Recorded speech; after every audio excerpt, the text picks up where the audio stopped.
Olá, Clube do Livro. Esta é a segunda parte, onde nós vamos fazer a análise do capítulo 10. Se você ainda não assistiu o vídeo da parte 1, onde nós começamos ali a entender, junto com a Flávia, a análise do conto La Llorona, assiste o vídeo que está salvo aqui na nossa playlist do YouTube, também no Instagram. E lá no nosso grupo do WhatsApp, no grupo de partilhas do Clube do Livro, a gente continua essa conversa, traz nossos relatos pessoais, referências. A Flávia também, como mentora ali do grupo, nos ajuda, né, a entender melhor e a relacionar esses temas do livro com a nossa vida pessoal e as nossas questões sociais, emocionais, psicológicas, né? Tudo isso de uma forma mais didática e mais leve. Então, se o conto é difícil para você entender ou se você tem questões a partir da leitura do livro Mulheres Correm com os Lobos, participa do nosso Clube do Livro, acompanha todas as lives que nós vamos fazendo ao longo dos capítulos e participa também lá do nosso grupo de partilhas, tá bom? Fica esse convite para você que está aqui me escutando. E nessa live de hoje, a gente vai dar continuidade ao capítulo 10. O capítulo 10, para quem ainda não escutou, para quem está escutando ainda, né? Se chama As Águas Claras, o Sustento da Vida Criativa. Nesse capítulo, a Clarissa, que é a autora do livro, traz pra gente 3 contos. O primeiro conto é o conto de La Llorona, que eu já assumi que eu estava muito ansiosa por esse conto. O segundo é A Menininha dos Fósforos e o terceiro, Os 3 Cabelos de Ouro. Então, hoje nós vamos finalizar os temas que estão mais relacionados ao conto La Llorona. E nosso próximo encontro, nossa próxima análise, a gente vai já entrar no conto A Menininha dos Fósforos. Esse conto de La Llorona, como eu trouxe na live anterior, né, no nosso encontro anterior, ele é um conto que traz bastantes questões ali. É um conto bem simples, mas que a Clarissa traz 2 versões pra gente. E dentro dessas 2 versões, a gente consegue analisar coisas muito similares, né, relações muito similares, mas principalmente a gente está falando das questões de como a criatividade da mulher, ou esse lugar fértil criativo, ele pode ser nutrido ou destruído. Por isso que esse rio que aparece no conto, ele aparece como esse campo da criatividade, da geração de vida, tudo aquilo que nós conseguimos criar, produzir, seja desde o maternar até a criação de projetos, o cuidado com algo que gera vida, com animais, com plantas, a nossa própria capacidade de ter ideias e colocar essas ideias em prática, transformar essas ideias em algo mais material e mais vivo. Tudo isso está relacionado com esse conto La Llorona. Então, nós falamos bastante disso no nosso encontro passado.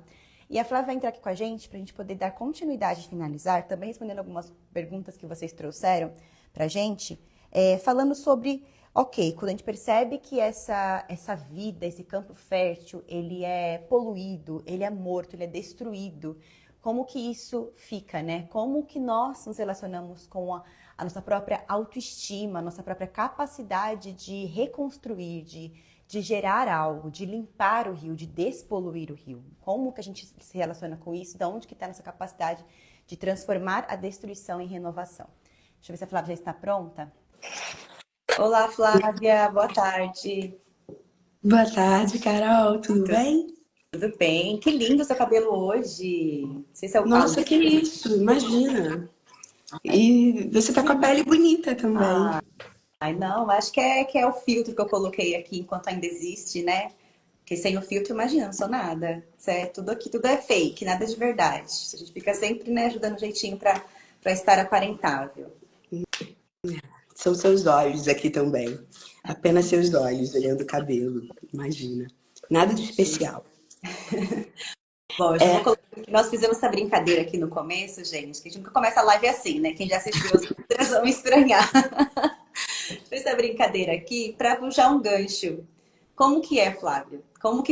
Por que quando eu elogio o seu cabelo, ou algo da sua aparência, ou algo sobre você, a sua inteligência, ou algo, é difícil? Quanto que é difícil aí, ou como que é relacionar com esse elogio? Como nós somos treinados a lidar com os elogios, né? Como a gente, como mulher, é ensinado que por educação elogio é algo que não se deve aceitar. Quase isso. E aí a gente vai fazendo vista grossa, mas se eu faço uma crítica, nossa, eu posso até fazer cara feia, eu posso até tentar me esquivar, mas aquilo vai na alma. Aquilo eu aceito, e aceito de bom grado. Nem todos os elogios são sinceros, nós sabemos disso. Mas é preciso a gente saber reconhecer e perceber o nosso valor. E perceber que sim, podem existir elogios sinceros. E elogios sinceros e o reconhecimento dos nossos atributos, dos nossos valores, das nossas características, eles são água de nascente. Ela traz isso nesse capítulo, né? Ele fala que é uma coisa que nos alimenta e que é água limpa. Como é que eu limpo as águas de um rio? Eu deixo mais água limpa jorrar. Até a minha concentração de água limpa está maior do que a minha concentração de água suja. Críticas podem também ser de água limpa, desde que sejam críticas construtivas, desde que sejam críticas em que a gente saiba utilizar aquilo ao nosso favor. Eu recentemente conheci uma mulher engraçada, né? E entre mulheres, isso é mais difícil ainda, porque a gente está tão instigado a ir para um feminino ferido e para um feminino de competitividade ao invés de sororidade, a um feminino onde o fato do meu cabelo estar bonito de alguma forma vai dizer que o seu cabelo não está bonito. Não, não quer dizer nada disso. O fato da sua pele estar bonita quer dizer que a minha está feia? Não, quer dizer só que a sua pele está bonita. A minha pode estar bonita de outra forma, a minha pode estar. Enfim, eu tenho outras características para manifestar. E eu não estou o tempo todo numa competição com a outra mulher, assim, eu posso estar simplesmente reconhecendo o espaço dela. E ao reconhecer o espaço do outro, eu também reconheço o meu. Eu também começo a entender e a reconhecer de uma forma mais saudável o meu valor. E começo a limpar as águas do meu rio, a trazer um pouco mais de saúde e um pouco menos de adoecimento e de contaminação para essas águas desse impulso criativo. Esse impulso criativo, ele vai falar sobre uma natureza dual, né, entre o feminino e o masculino. E é preciso tanto o masculino saudável quanto o feminino receptivo saudável também. Eu estava falando que recentemente eu conheci uma mulher que toda vez que eu fazia um elogio, uma mulher incrível, linda, inteligente, criativa, e que toda vez que eu fazia um elogio para ela, eu tinha a sensação de que eu ia apanhar. E isso não é mentira. Era uma questão de forma como ela estava acostumada a receber isso, né? E a minha postura foi continuar elogiando, normalmente, à medida das coisas que eu via. Sem nenhum exagero, sem nenhum. Assim, até o dia em que, finalmente, ela conseguiu celebrar um elogio. Pode ser. E ali eu entendi, bom, agora criamos um vínculo. Que bom. E um vínculo de verdade. Porque eu não estou aqui falando essas coisas também da boca para fora. Né? Não é uma coisa de, ai, querida, como eu quero que você... Não, isso também não é saudável. Mas algo de reconhecimento real, de reconhecimento do verdadeiro namastê. Tem uma pergunta, porque a gente está falando aqui muito sobre autoestima, né? E quanto que a autoestima está relacionada ao nosso poder criativo, né? Porque se eu não confio nas minhas próprias ideias, naquilo que parte de mim, se eu não acho que quem eu sou é bom o suficiente, ou logo o que eu produzo nunca vai ser bom o suficiente, eu vou estar sempre me comparando, eu não sou tão inteligente quanto aquela pessoa, então não vou nem começar a fazer algo parecido com o que aquela pessoa fez. E eu sou isso, né? Se eu não posso ser tão boa mãe quanto aquela mãe que eu vejo de exemplo, então nem vou. Ou se eu sempre vou me comparar, eu nunca vou ser uma mãe suficiente, boa, né? Porque aquela outra mãe, porque a Virgínia é muito melhor que eu. Ou sei lá qual influenciadora materna a gente tem aí. Porque a Cláudia Raia teve filho há tantos anos, ela é ideal de mãe para você. E assim vai sendo para tudo, né?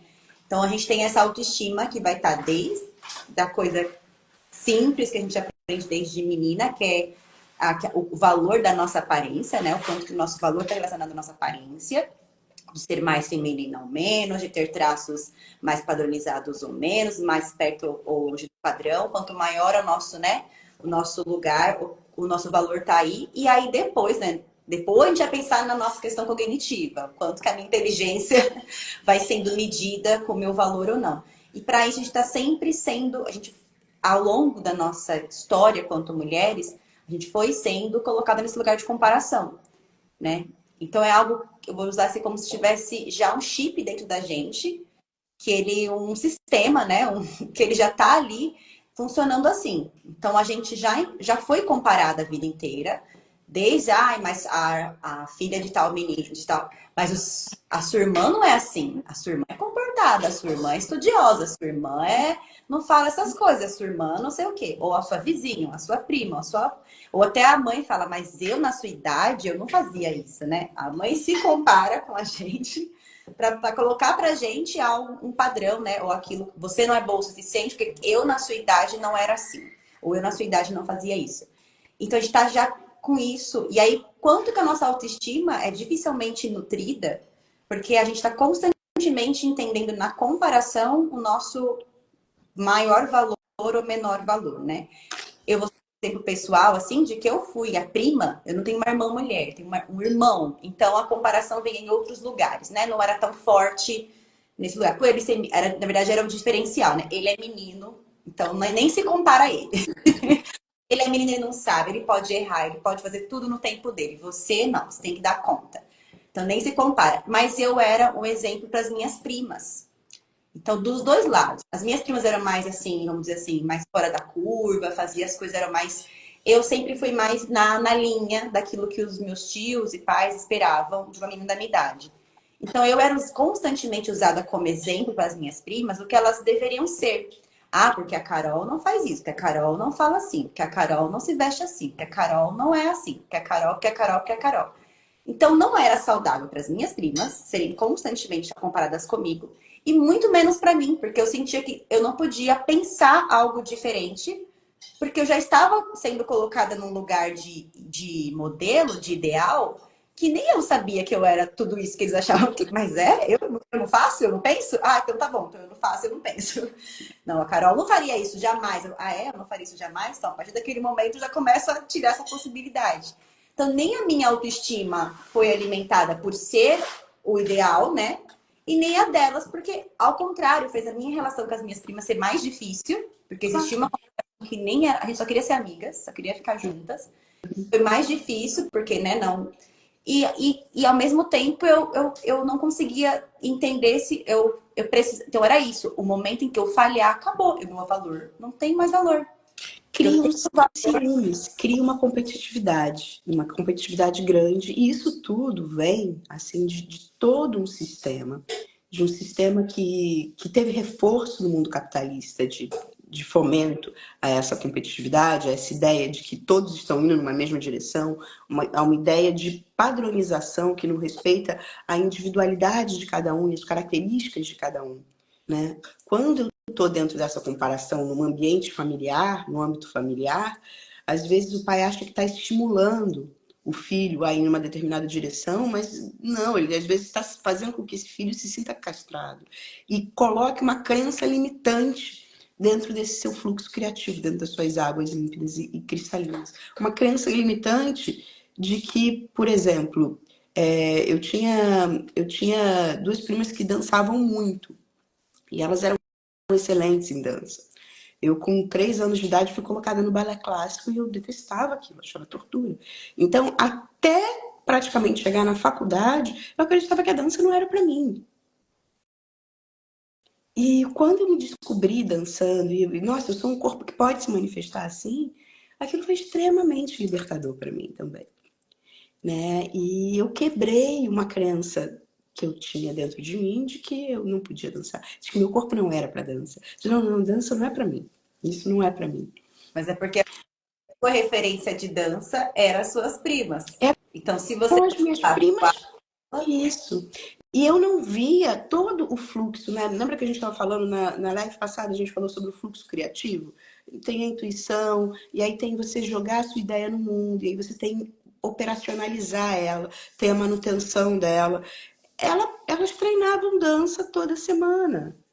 E eu já tive a minha intuição abortada. Não, não, não, não, não, não. Tem alguém que dança melhor que eu, logo eu não sirvo para dança. Eu talvez tenha uma outra forma de dança. Eu talvez seja para outras músicas. Eu talvez tenha uma outra forma de expressar meu corpo que não seja dentro do balé, ou que não seja dentro do jazz, mas pode ser dentro de um sapateado, ou pode ser dentro de uma dança contemporânea, ou pode ser dentro de uma livre expressão. Não importa. O que importa é que eu posso falar também por essa linguagem. E isso é só um exemplo de como a gente já desde pequena vai sujando, vai turvando as águas do nosso rio de criação, do nosso rio criativo, né? E essa competitividade, ela vem também para uma dissociação do papel do feminino e do masculino, que é também alimentada historicamente pela ideia do patriarcado, pela monogamia e pelo fomento dessa ideia de núcleo familiar, onde eu dissocio totalmente o papel do homem e o papel da mulher, como se existisse um feminino idealizado socialmente, que não necessariamente corresponde ao feminino selvagem, ao feminino natural, né? Mas uma ideia de feminino amputado que é colocada à mulher e uma ideia de masculino distorcido que é colocada ao homem. Ao homem, ele não pode sentir. Ao homem, ele não pode ser sensível. Ele não pode ser atento aos detalhes, às nuances. Ele não pode estar dentro de um campo de cuidado. Ele tem que estar sempre dentro de uma postura mais agressiva. E a mulher, ela cabe a ela também uma passividade excessiva. Uma passividade e uma não identificação de suas vontades. O homem precisa desejar o tempo todo, ele é a cabeça da família, ele é quem define, e a mulher precisa cuidar do lar para que esse lar... Isso cria dois seres amputados.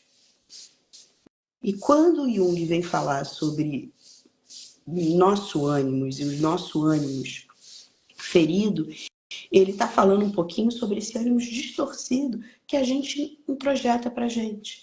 E aí a gente vê mulheres, né, com características masculinas totalmente amputadas, porque afinal de contas, o que é vendido do ser feminino para mim?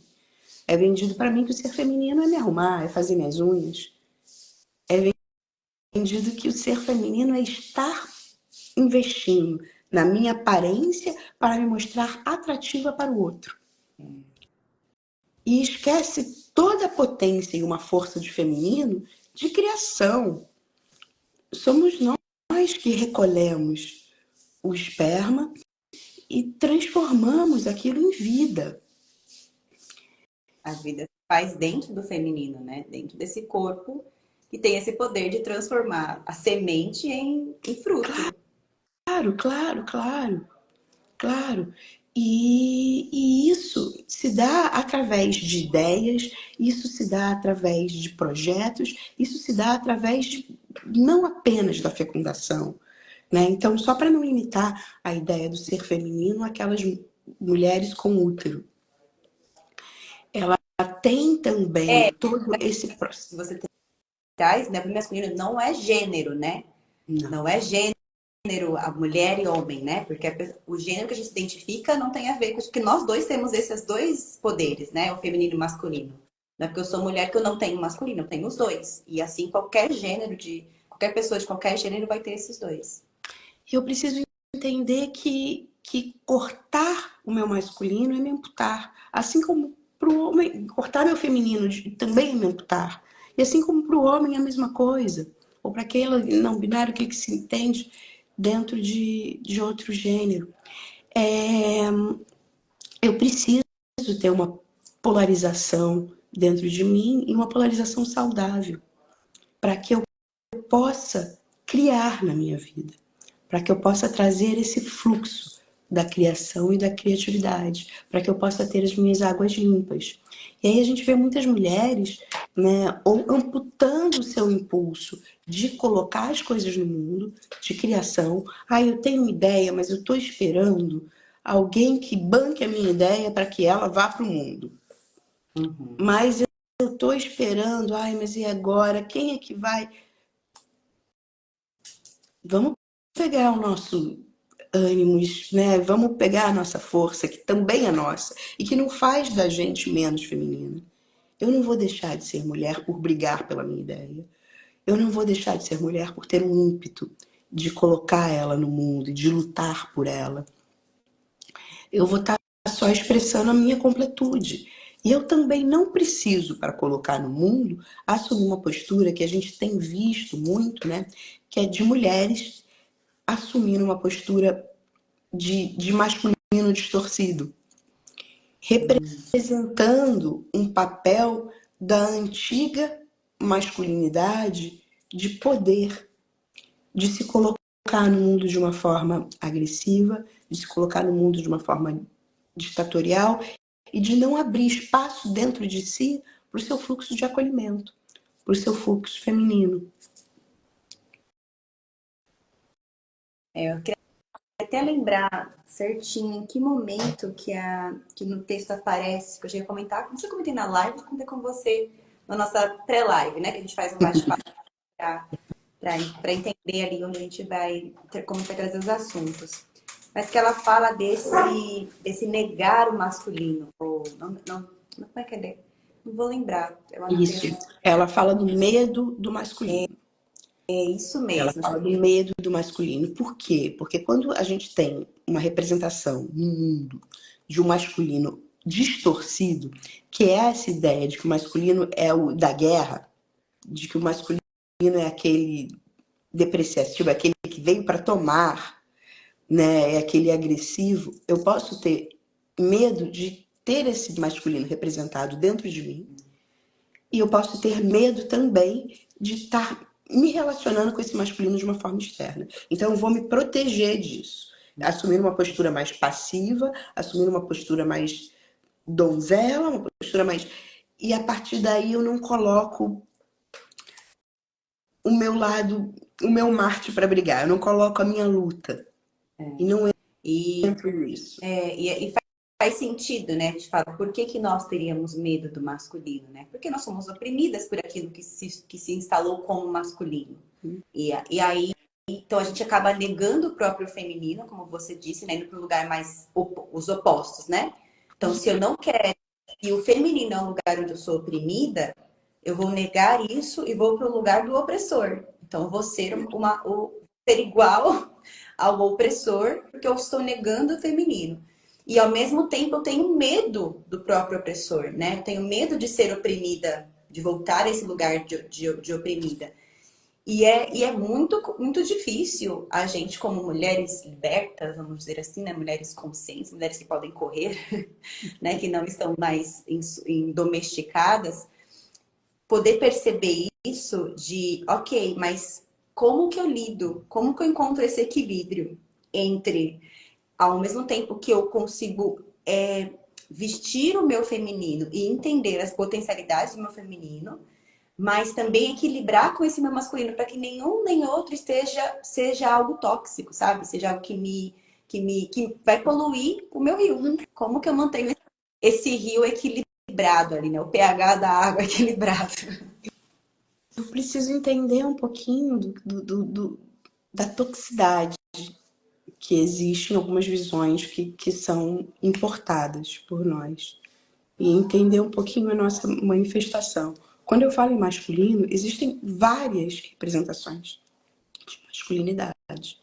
E que não é à toa que a gente trabalha com figuras arquetípicas que condensam, que reúnem um conjunto de características, mas que não são fechadas.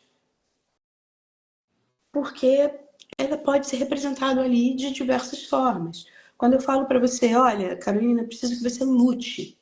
Existem muitas formas de lutar. Você pode desde pegar uma faca, pegar uma espada, até trabalhar suas palavras, até redigir um e-mail. Ou até mesmo decidir por uma luta silenciosa. Minha luta vai ser ficar aqui calada e sustentar o não contato. Também é uma luta, é uma forma de lutar. E existem muitas formas de lutar. E da mesma forma, existem muitas formas de eu expressar meu masculino, existem muitas formas de eu expressar meu feminino. O que eu preciso entender é como eu estou fazendo isso de uma forma saudável ou não. Muitas vezes essa amputação ela pode levar para uma situação, né, que vai permeando também o assunto do rio, que pode chegar a um extremo, nem em todos os casos, mas pode chegar a um extremo de te levar à depressão. E quando eu estou falando aí sobre mais águas totalmente poluídas, aonde eu tenho as árpias, né, que estão... Eu estou dando ouvido àquele que vem de externo que estragam as minhas ideias, os meus impulsos. Eu estou dando ouvido a questões internas que abortam minhas ideias, meus impulsos, meu fluxo criativo. Eu não estou conseguindo acreditar em mim. Eu estou dentro de um processo, de alguma forma, de um processo depressivo. Então é como se, voltando ao gancho que a gente fez lá no começo, essa autoestima, essa manutenção das minhas características e potencialidades como suficientes, né? Elas me nutrem para que eu não vá para os opostos, né? Para que eu não busque o lugar de total postura, para manter esse equilíbrio, porque esse desequilíbrio é que nos leva num lugar de, se eu não nutro a minha autoestima longe de um lugar de comparação ou da constante aprovação do outro, a tendência é que eu não tenha essa força dentro de mim e que eu perca ela completamente. Aí chega nesse estágio da depressão. Hoje eu já não tenho... E aí podemos chegar nesse extremo, por esse caminho e por muitos outros também. Por muitos outros. Aí é olhar o caso a caso e aí só dentro do ambiente, da terapia pessoal, para a gente poder entender como cada questão é construída, como cada pessoa constrói isso e tentar, aos pouquinhos, ajudar a construir outros caminhos e outras possibilidades. Mas é importante a gente entender que existe todo um sistema que leva a gente à ideia de menos-valia e que leva a gente à ideia de processos que não são saudáveis. E é importante a gente conseguir aceitar os elogios, mas isso não quer dizer, né, isso ela fala lá no início, com me balizar pela opinião alheia. Não é virar uma pessoa instagramável de que eu só tenho valor pelo número de curtidas que eu tenho. E é o novo elogio, né? Falar, que linda, que maravilhosa. É o novo, é a curtida. Então, opa, estou sendo aprovada. E aí, quando não tiver curtida, quando forem críticas, como... E aí a gente vê situações absurdas, como está acontecendo atualmente na política de São Paulo, né, onde você chega a um caso extremo, vergonhoso, de uma agressão verbal de um candidato, depois ser respondida por uma agressão física de outro, e olha quanta repercussão e quantas curtidas isso tem, nem por isso é uma coisa legal. Exato. Mas e vamos, eu sempre gosto de puxar esse gancho. Se fossem duas candidatas mulheres, as duas seriam completamente, não seriam colocadas como heroínas, como baixas, como sem capacidade de governar, como desequilibradas, triste, loucas e más, né? Agora, como são dois homens que representam de alguma maneira aquilo que já é colocado como masculino, o descontrole, a raiva, a violência. Então, tudo bem, eles são homens mesmo. Eles só estão fazendo aquilo que é esperado que eles façam. Aquilo que é esperado do masculino distorcido. Por isso que eu vou ter medo desse masculino. Claro que eu vou ter medo desse masculino. E eu tenho essa ideia de masculino dentro de mim, eu tenho medo. Exato. É como se esse masculino distorcido, né, o feminino, ele não atinge só as mulheres, como a gente sempre volta a retomar, né? Quando a gente fala das questões do livro, mais que ele é um livro direcionado para as mulheres, porque eu acho que, quer queira ou não, você como terapeuta pode dizer, é muito mais difícil a gente acessar certos temas ou abordar certas questões com o opressor. O oprimido tem uma necessidade de cura, né? O opressor não tá ainda entendendo. Então é mais fácil a gente ter a mulher que tá nesse lugar de opa, estou sentindo que eu fui oprimido durante muito tempo. Então vou buscar conhecimento e entendimento para eu ter ferramentas para não estar nesse lugar mais, não sofrer violência, não entrar em relacionamentos abusivos, tudo isso. Agora, as pessoas, mulheres ou homens, que são os abusadores, que são aqueles que estão, né? Acredito que é mais difícil de acessar um material como esse. Então, por isso que eu acho que a Clarissa é muito inteligente, ela direcionou para as mulheres. Se ela direciona para as pessoas em geral, não iria chegar em tanta gente, porque a gente se identifica com algo que está em comum entre a grande maioria das mulheres, né? Que é esse lugar de opressão durante anos de história. Então, quando a gente chega e fala desses assuntos, a gente não está falando só das mulheres, porque afeta todos. E eu gosto sempre de puxar esse gancho, né? Vamos pensar aqui em La Llorona. Ela foi uma mãe que pariu duas crianças e que, se ela não tivesse sido, né, esse lugar de opressão, de poluição do próprio rio, se ela tivesse, ela iria criar essas crianças. As crianças poderiam ser homens ou mulheres, meninos ou meninas. Então, todos nós passamos por um contato com o feminino e nós fomos diretamente ou indiretamente afetadas por essa mulher que está em sofrimento.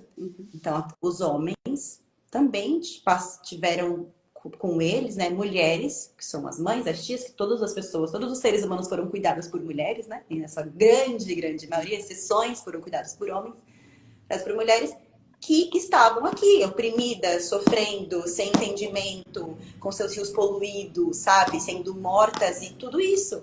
Então, claro que isso afeta né? Como que uma criança, mesmo ela sendo uma criança masculina, né? Uma criança dita como menino, não se afeta por toda essa violência que está ao redor dela, né?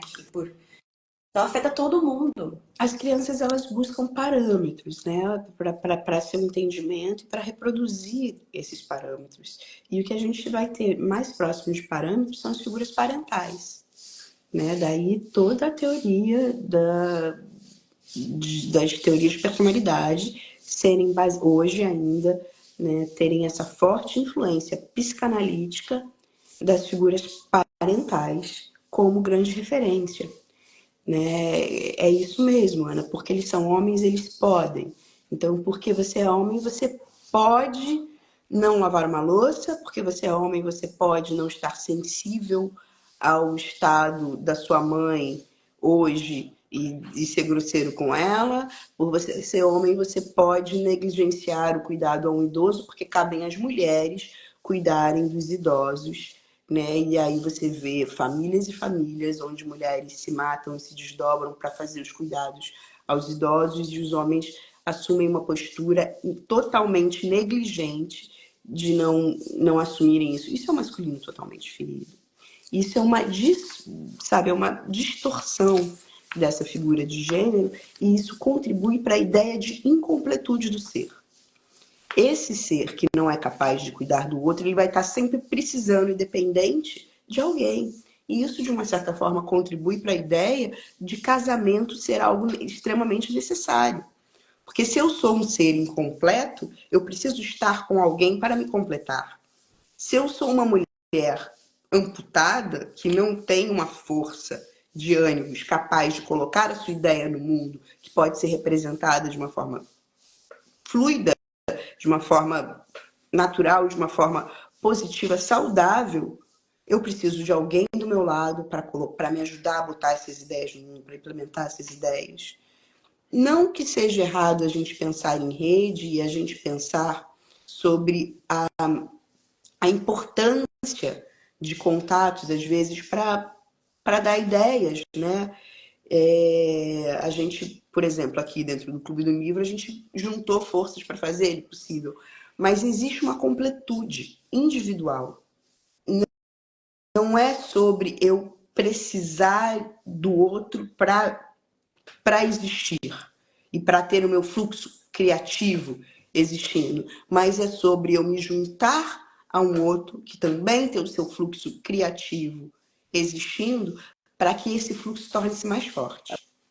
Unir forças, né? Eu sou forte individualmente, você é forte individualmente e juntos conseguimos ser mais fortes ou ir mais longe, né? Ou chegar a lugar sozinha é mais difícil. Mas individualmente eu também sou capaz. A capacidade, ela existe no indivíduo. Então, uma mulher sozinha é capaz de mudar o mundo. Ponto. Como ela é capaz de fazer o mundo, né? Uma mulher sozinha, duas, três, quatro, e assim vai, né? Quanto maior a força, mas a gente trabalha isso, né? Porque se uma mulher sozinha ela não tem a entendimento de que ela é capaz, Ela vai criar uma necessidade do outro. E pode ser esse outro aquele que não vai vir para unir forças, né? Que não vai vir para ajudar ela a encontrar a força nela. Mas sim para, de novo, usar a força dela para o seu benefício, que é esse lugar do cuidado da mulher. Até pensei, quando os homens pensam na velhice, qual que é a solução para eles? Se casar. Eu me casando, a minha velhice está tranquila. A mulher, ela se casa, ela fala, eu preciso ter um filho. Aí ela tem um filho e fala, ela precisa ter uma filha mulher. Então a mulher, ela vai chegar num lugar de que agora sim eu posso envelhecer quando eu estiver com uma casada, com uma filha mulher para cuidar de mim.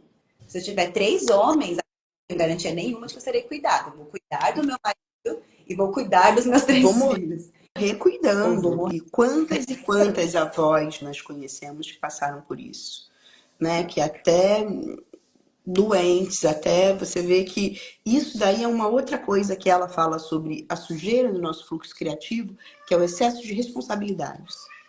A gente precisa aprender a colocar limites saudáveis sobre as nossas responsabilidades. Olha, isso aqui não é responsabilidade minha. Isso aqui é responsabilidade sua. Quantas mulheres a gente vê, ai não, mas meu marido é incapaz de saber o horário que ele vai tomar o remédio dele. E sou eu que tenho que dizer que horas que ele vai tomar o remédio dele, senão ele não vai tomar o remédio dele. Eu tenho um E, ser humano amputado. e Eu é tenho um uma ser humano disfuncional. E é realmente tudo aquilo que a gente já foi, a gente tem que se deseducar, né? Porque eu fui educada a algo e eu tenho que me deseducar.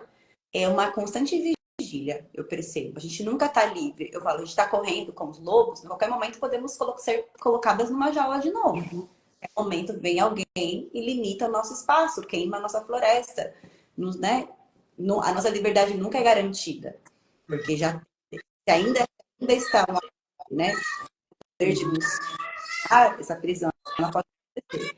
Então, é uma constante vigília internamente também para não fazer aquilo que eu já fui constantemente educada para fazer. Quando a gente se vê maternando parceiros, os próprios pais, os irmãos, amigos homens, né? Os homens que trabalham com a gente, quando a gente se coloca nesse lugar óbvio de que eu vou ensinar, eu vou cuidar, eu vou prestar atenção, eu vou ajudar o outro, pelo simples fato de eu ser a mulher naquele ambiente, então esses passinhos para trás a gente fala, deixa o outro se ferrar um pouquinho, deixa o outro aprender do jeito mais difícil, eu não preciso ir lá e facilitar, eu não preciso ir lá e falar, ó, sua comidinha tá no prato. Deixa ele colocar no prato e colocar errado e comer comida fria, deixa. Até para que quando eu bote no prato, ele dê valor ao favor que eu estou fazendo. E é lógico, quando eu falo, ele é um ser imputado, existem casos e casos. Existem casos em que a pessoa tem Alzheimer, que tem problema de esquecimento, realmente, que não dá para tomar o remédio dela. Mas eu estou falando de pessoas funcionais. Exato. Então, pessoas capazes de assumir a responsabilidade por si, né? Para que os relacionamentos eles não tenham um peso de você precisar matar um para manter o outro. Lógico, dentro das relações existem trocas e que podem ser facilitadas e que podem ser feitas e mudanças que podem ser negociadas, mas que isso não funcione como uma dependência. Mais uma vez eu destaco, é diferente você poder contar com alguém e você precisar contar com alguém. E ninguém tem que estar nesse lugar. Não é bom para ninguém a dependência, né? Eu dependo do outro. Geralmente essa dependência ela vem de algo emocional. Porque eu poderia fazer para som. Não é uma questão de não capacidade de, né? Não possibilidade de, por uma questão cognitiva, motora, né? Aí eu vou precisar da ajuda de alguém. Mas até uma pessoa, em algum momento, ela precisa da ajuda de alguém, ela continua buscando a independência. Eu acredito que hoje uma pessoa que nasceu numa condição, né? Por exemplo, uma pessoa que nasceu com uma deficiência física ou que por algum acidente, alguma possibilidade da vida em que se encontra no estado de deficiência física, essa pessoa, ela não vai estar confortável no lugar de dependência. Nunca vai estar. Não é natural pra gente. A gente não quer estar ali, tô aqui dependendo de todo mundo e tô feliz. A gente vai buscar, né? Uma pessoa saudável, emocionalmente saudável, vai buscar esse lugar de independência. Eu quero poder não depender do outro, né? Pedir ajuda, sim, é muito importante. Mas depender constantemente do outro, daquilo que eu entendo que eu tenho capacidade de fazer sozinho, né? É importante, é essa força, é essa autoestima. E esse depender, ele às vezes ele tá disfarçado em coisas, em situações muito pequenas, né? E aí é uma outra coisa que ela traz muito, né? E quando a gente tem uma ideia que a gente não bota para frente, que a gente não deixa passar pelo seu fluxo criativo, porque a gente fica no e se. Ah, não, mas e se der errado? E se fulano não gostar? Eu tô colocando no outro a responsabilidade sobre aquilo que eu quero fazer.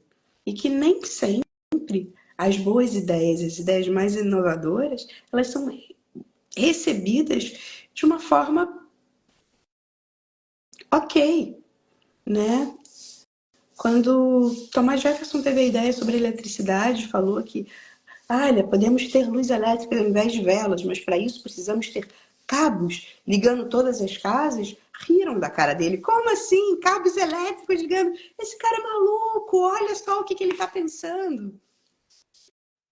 E se ele não acreditasse na potência da ideia dele para manter aquilo ali, né, a gente até hoje talvez estivesse sem luz Exato. elétrica. A gente estaria agora, talvez, pensando em alguma outra solução. A própria Clarice, eu fico imaginando ela escrevendo esse livro e levando como redação, né? Olha, tem um livro aqui completamente diferente, contadores de história, com um cunho psicanalítico tão forte, né? Por uma série de redatores dentro de uma editora que na época provavelmente era prioritariamente masculino. Vou falar, isso não vai vender. Não tem Não, apelo de vendagem. Não, não, não. isso não vai Ela vender. tava... Mulher não quer ler isso. Mulher quer ler sobre moda, beleza, essas coisas. Mulher não quer ler sobre psicanálise. Se a gente olhar o que eram as revistas femininas até a década de 90, é assustador. Era basicamente culinária, moda e uma dica ou outra de saúde sexual, mas muito voltado para o prazer masculino. Exatamente. E E para reprodução, a né? reprodução. E para a reprodução. Permitir a Dar os sexualidade. filhos. Até hoje, eu vou. Que a medicina ainda vê a sexualidade da mulher como reprodução, ou o corpo da mulher como um corpo que reproduz. Logo, quando a gente pensa em saúde, os exames de rotina, os exames preventivos, eles são para testar a sua capacidade reprodutiva. Ah, você está apta a reproduzir, está saudável. Você não está apta a reproduzir, vamos tomar um remédio. Mas e todo o resto? O clítoris não aparecia nos livros de anatomia até 2005. Olha só. Um órgão do Falando corpo. Um órgão. de um órgão do corpo humano que tem como única função o prazer feminino. Ele foi negligenciado dos livros de anatomia até 2005. E não é incomum conversar com médicos que Não sabe. desconhecem completamente o formato e a função desse órgão. Exato. E até aquilo que foi normalizado, né? A gente normalizou tanto a dor feminina, porque, de novo, a saúde olhava a reprodução e não o bem-estar da mulher, que a gente começou a falar de endometriose, eu pelo menos escutei falar de endometriose muito recentemente, há poucos anos, né? Então eu pensava, nossa, quantas mulheres sofreram a vida inteira. Ah, mas dói mesmo, é assim mesmo. Até hoje a gente vê relatos, né, de meninas saindo da cirurgia, assim, ela chorando, falando, eu não estava louca. Doía muito, era muito forte. Tipo, assim, eu até me emociono, porque é muito forte esses vídeos. Nossa, quantas vezes a gente sente uma dor ou um desconforto e é diminuído o nosso sofrimento, né? Quanto que, mas imagina, isso aí é normal, cólica é normal, viu? Você vai ter pra vida inteira. E você lá com 12 anos, assim, ó, chocada, eu vou ter essa dor intensa a vida inteira. Assustador. Ou é diminuída a cólica, né? Ah, para, mas só uma cólicazinha, por que você tá assim? Você Ou não até precisa isso faltar ao trabalho, você não precisa faltar ao colégio por causa de uma cólicazinha. Pelo amor de Deus, você vai ter isso todo mês, vai lá. é normalizado pelo sofrimento. Eu acho que eu vou contar nos dedos das mulheres que nas suas primeiras relações sexuais não sentiram dor, não sentiram desconforto. e em algum momento falou, acho que esse sexo tá errado. Acho que tá certo aqui. Por quê? Por que que tá doendo? Por que tá desconfortável? Por que que tá... E é assim. Aí você perguntar pra outra mulher, pelo menos na minha, né, há 10, 15 anos atrás, mas dói mesmo. No começo dói, assim, dói. Aí você fala, então não quero. Dói? Tudo dói. Menstruar dói, sexo dói, relacionamento dói, ficar bonita dói. Quantas vezes eu ouvi, quer ficar bonita, tem que sofrer. Quer ficar bonita, tem que sofrer. A minha mãe falou isso tantas vezes enquanto ela puxava os cabelinhos e não sei o que, e prendia e não sei o que. Quer ficar bonita, tem que sofrer. Então, o sofrimento tão naturalizado que a gente parou de questionar, né? Eu vou sofrer. Vai ser sofrido. É um papel de... A ideia de ser mulher é suportar a mulher. É de suportar, é de suporte, mas de suporte de um feminino, né? De um feminino muito nocivo e de uma ideia de feminino totalmente deturpada que nos é vendida, que é essa ideia da servidora, de que está ali para servir ao outro, de que ela é amputada, de que ela não pode colocar seu ciclo no mundo. Mas uma outra coisa bem bacana, Carol, que eu queria falar um pouquinho, né? Além de todo esse alimento que a gente precisa ter no Rio, ela faz é o primeiro momento do livro que ela vai trazer, né? Olha só, agora eu estou começando a falar de vocês direto com o comportamento dos lobos. E aí ela vai fazer uma associação direta sobre o fluxo criativo, sobre essa correlação que ela faz com o lobo e que a sexualidade ela pode ser também um indicador disso, mas ela está exposta de diversas formas. E aí ela vai falar sobre o lobo estar atento ao tempo todo sobre tudo que está acontecendo à sua volta, para ele poder. Ele está avaliando a distância, ele está concentrando na presa. O que é a presa? A presa é o objetivo do que eu quero criar. Se é um livro, se é uma aula de yoga, se é uma dança, se é uma palestra, se é um curso, se é uma criança. Eu tenho que estar atento. Mãe sabe bem o que é isso, de estar ali, ó. Eu preciso estar com foco na minha criança e olhar tudo que está à volta para a segurança, para garantir a segurança dela, né? Eu preciso calcular as suas chances, as minhas chances e as chances do entorno. Eu preciso aglutinar as minhas intenções e manter o foco. Aglutinar as minhas intenções significa que eu não tenho uma fórmula pré-estabelecida. Tudo que esse ambiente me trouxer precisa ser usado, precisa saber ser usado. Isso dá uma característica individual a cada processo criativo. E é uma necessidade de percepção desse ambiente como um todo, desse fluxo de criação todo. Ela chega a falar que criar é ser sensível a tudo que nos cerca. É estar aberto a essa sensibilidade e essa percepção. Eu gosto muito daquela frase, é preciso estar atento e forte. Não temos tempo de temer a morte. Eu preciso estar atento a tudo que está ali para fazer com que essa criação aconteça. E aí ela fala até sobre uma necessidade de um certo isolamento. Assim como a gente falou lá no capítulo 7, se eu não me engano, da Mulher Foca, sobre essa necessidade de retirada, né, do isolamento para a criação, nos primeiros meses de vida. Isso também tá impregnado aqui, quando eu estou falando sobre o processo criativo.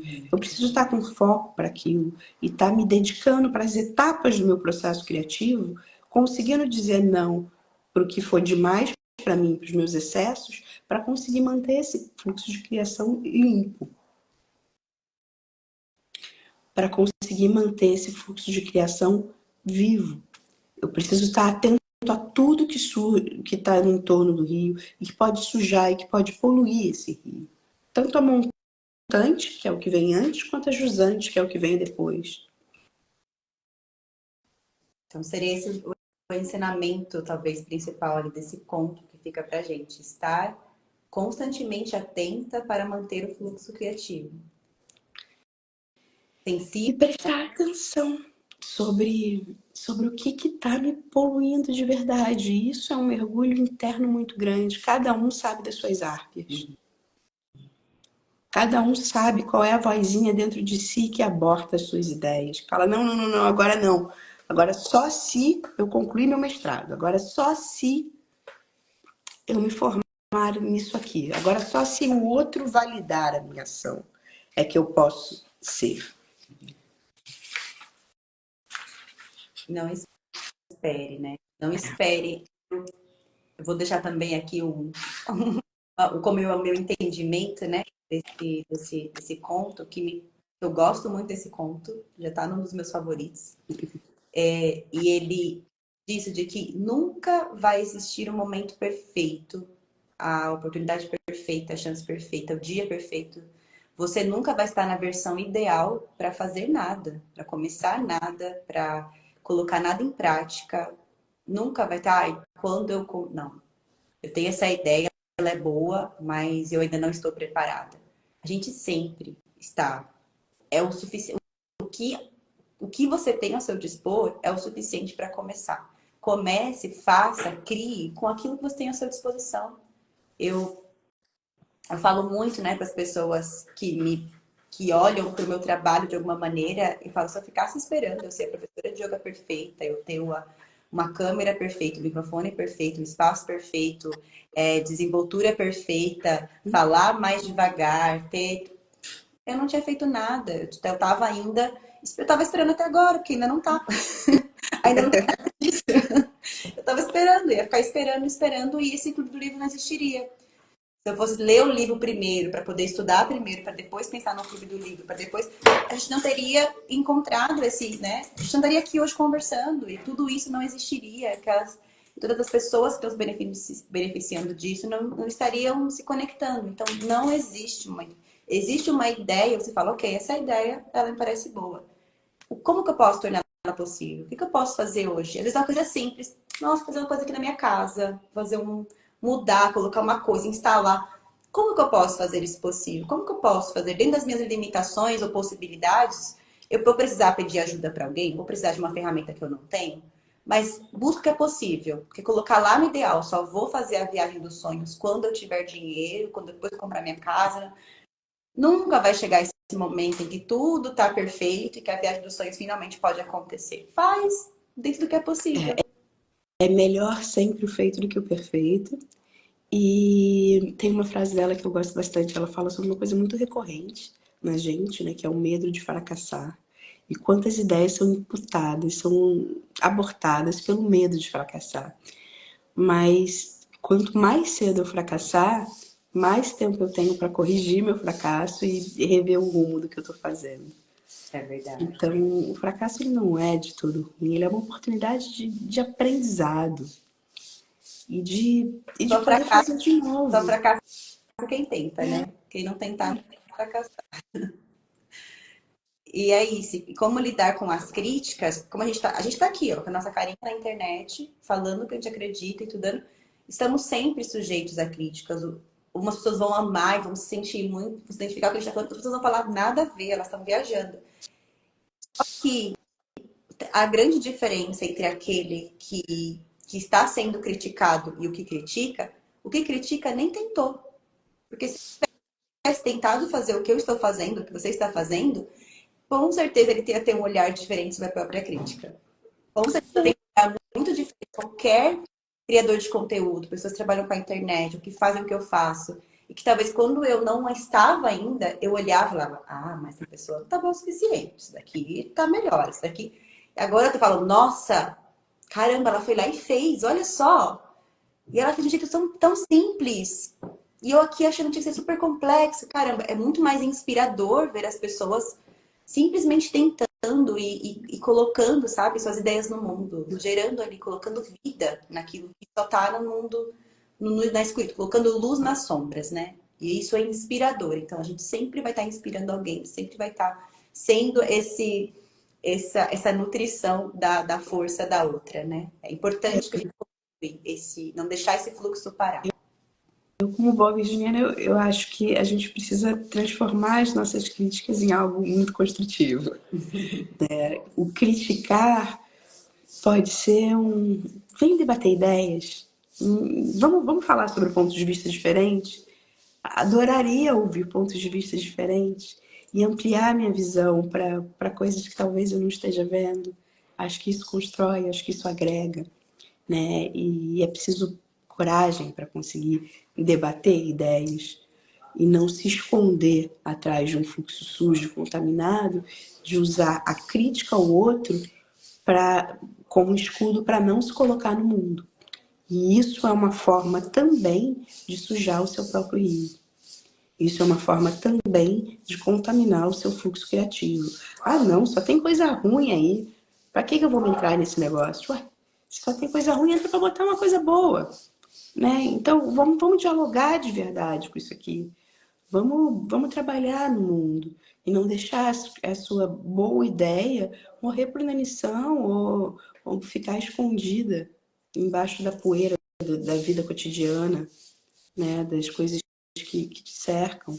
Né? Um outro ponto que ela fala, que é muito forte, que acho que vale a pena reforçar, é sobre o fluxo e como a gente vai realizando as coisas de uma maneira automática, sobre uma fábrica de fazer, do fazer, do fazer, do fazer automático, como isso contamina o rio. O criar e o fluxo criativo, ele não está dentro de uma automatização que o mundo pede para a gente hoje. Ele precisa ter um espaço saudável para crescer, para jorrar. Enfim, é um tema complexo.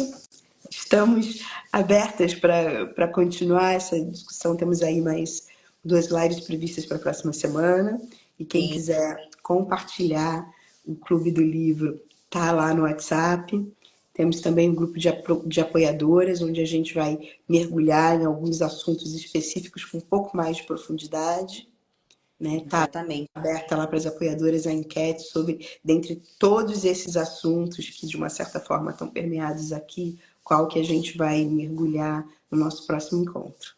Exato. Os 2 encontros da Encontro com as Lobas. Vamos ter terceiro semana que vem. Ainda dá tempo, quem quiser participar, é só se inscrever no apoio. Esse valor é bem simbólico de R$10. É mais para a gente poder continuar com esse projeto e ter esses espaços de aprofundamento, né? Que são espaços de a gente estar mais protegida, só entre mulheres. Né, a gente consegue se abrir um pouco mais, até ter essa ajuda de análise uma da outra para entender os temas e como que a gente se reconhece nesses temas que permeiam o livro. Flávia, obrigada. Mas, Obrigada, Carol. então, E até logo, todos vocês. Beijo grande. beijo grande. Tchau, tchau.